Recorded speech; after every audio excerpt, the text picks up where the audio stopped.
The days of Christmas omnibus bills are over. We still have more work to do to fight against inflated budgets and the growing national debt. But the step we are taking this week that prevents a Christmas giveaway on the House floor in an omnibus is a major step in the right direction. The truth is that the Republican Party is completely and totally broken. They are unable to govern themselves, let alone a country. And the two extreme MAGA messaging bills that we are considering today are just the latest examples, just the tip of the iceberg. They are running this place like babies. Actually, I think that's an insult to babies, Mr. Speaker. Their incompetence is staggering. Their infighting is so immature that it's stunning. All the American people want, Mr. Speaker, is for Republicans to work with Democrats to get things done. It's that simple. It's that simple. So, Madam Speaker, you heard the gentleman from Kentucky purport to describe what is in the bills that we are considering today. And I think his description of these bills is somewhat inaccurate.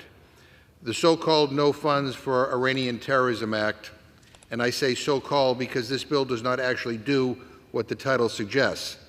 It's really just about Republicans going after President Biden because they're mad he secured the release of American hostages. It's as simple as that. Some members of Congress would rather let these American hostages stay imprisoned in Iran than give credit to President Biden for bringing them home. This is a bad bill. It undermines America's credibility in future negotiations. And the money the United States unfroze, Iranian money, not American money, can only be used for humanitarian needs. That's the truth. The money doesn't even go to the Iranian government. It goes to a restricted account in Qatar where it can be only used for approved purchases. Those are the facts. And I won't waste any more time on this foolish political messaging bill.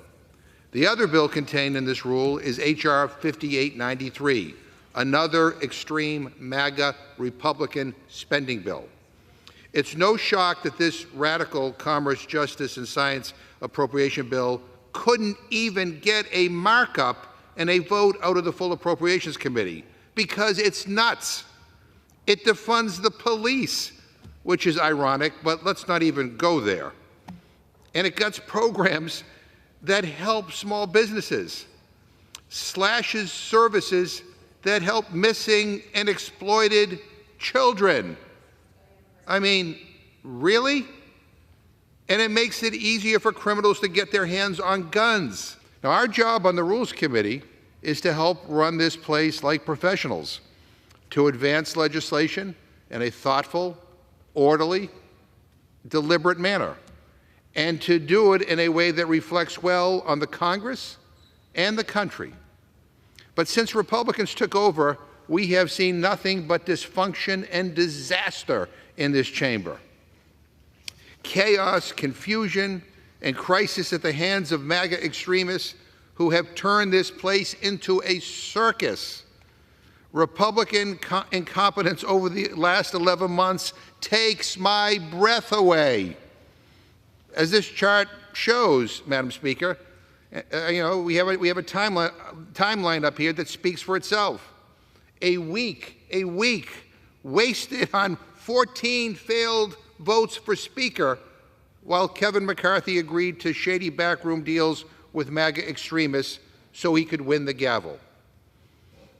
A month wasted on MAGA extremists threatening to default on America's debt unless Democrats agreed to draconian spending cuts. An entire summer wasted after Democrats came to the table and negotiated a budget deal, but then Republicans didn't bring a single spending bill to the floor. Finally, days before a government shutdown, Republicans brought to the floor appropriations bills they couldn't even pass. They had to call in Democrats to get a continuing resolution over the finish line. And then they kicked out their own speaker for the terrible crime of keeping the government open. All because the MAGA extremists had a temper tantrum. 20 days wasted while Republicans argued amongst themselves until they finally settled on someone who, evidently, everybody in their conference disliked the least. And here we are today. Here they are today, Mr. Speaker, right back where they started, with nothing to show the American people except dysfunction and disarray. We heard promise after promise from Republican leaders that this Congress would be different, more open and more accommodating, we kept on hearing. Those promises have been broken. Over 40 closed rules on the floor, blocking 68% of bipartisan amendments. And by the way, even blocking over half of all Republican amendments. My friend from Kentucky, Mr. Massey, 20% of his own amendments have been blocked, never even considered on the floor. I have a radical idea that in the world's greatest deliberative body, we should, I don't know, deliberate? Yet, time after time, despite their promises, Republicans are blocking amendment after amendment. And again, two-thirds of bipartisan amendments, and over half of their own amendments have been blocked. Don't worry, though. They found a way to make an order every single MAGA culture war amendment to ban abortion and go after women's reproductive rights. They tucked those into nearly every appropriations bill. And you would think that after all of that, at least they would have something to show for it, right? You'd be wrong. At this point in the 116th Congress, when Democrats were in charge during divided government, we had already enacted 68 laws, not just passed the House, but enacted into law, signed by the President. So far, this Congress, Republicans have acted 19 laws. That's it. Let that sink in. Democrats enacted over 3 times the number of laws at this point in our majority. Maybe, and here's an idea, maybe they would have had more bills signed into law if they didn't waste all their time fighting with one another. But instead, they wasted an entire month, 26 days so far, fighting with themselves, holding midnight seances, trying to revive the dead bills that divided their conference, and fighting a MAGA civil war about who should be in charge. 14% of all legislative days this Congress have been focused not on the American people, but on which one of them gets to be in charge. That's a national embarrassment. You know how many days it took Democrats to pick a speaker when we were in charge, Mr. Speaker? One. Because Americans expected us to govern, not fight with each other.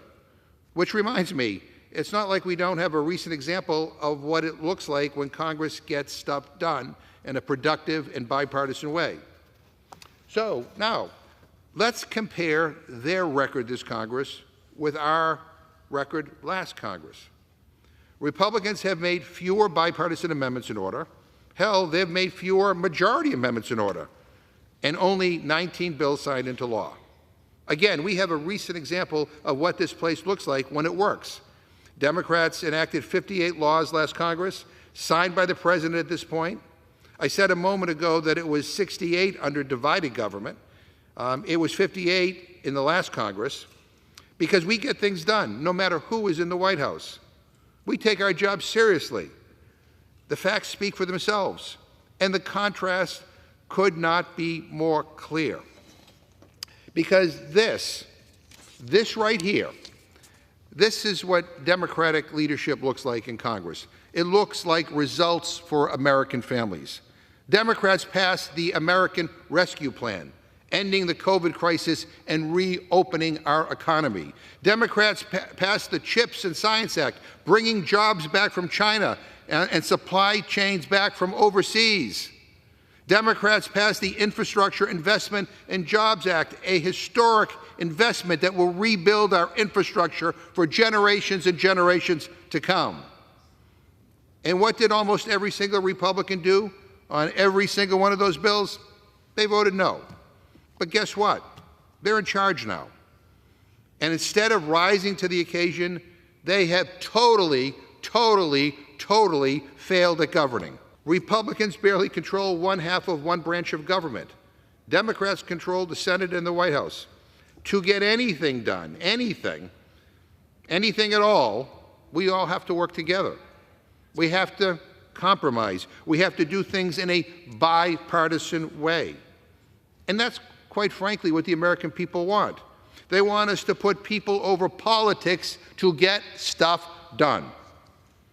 And that's what Democrats are focused on. And I can tell you, people are fed up with this Republican dysfunction and disarray. They are fed up with Republicans fighting with each other instead of for the people. They are fed up with Republican leadership caving to the MAGA extremists time after time after time. And I'm telling you right now, this majority will not be in the majority for long if things keep going like they have been. And with that, I reserve my time.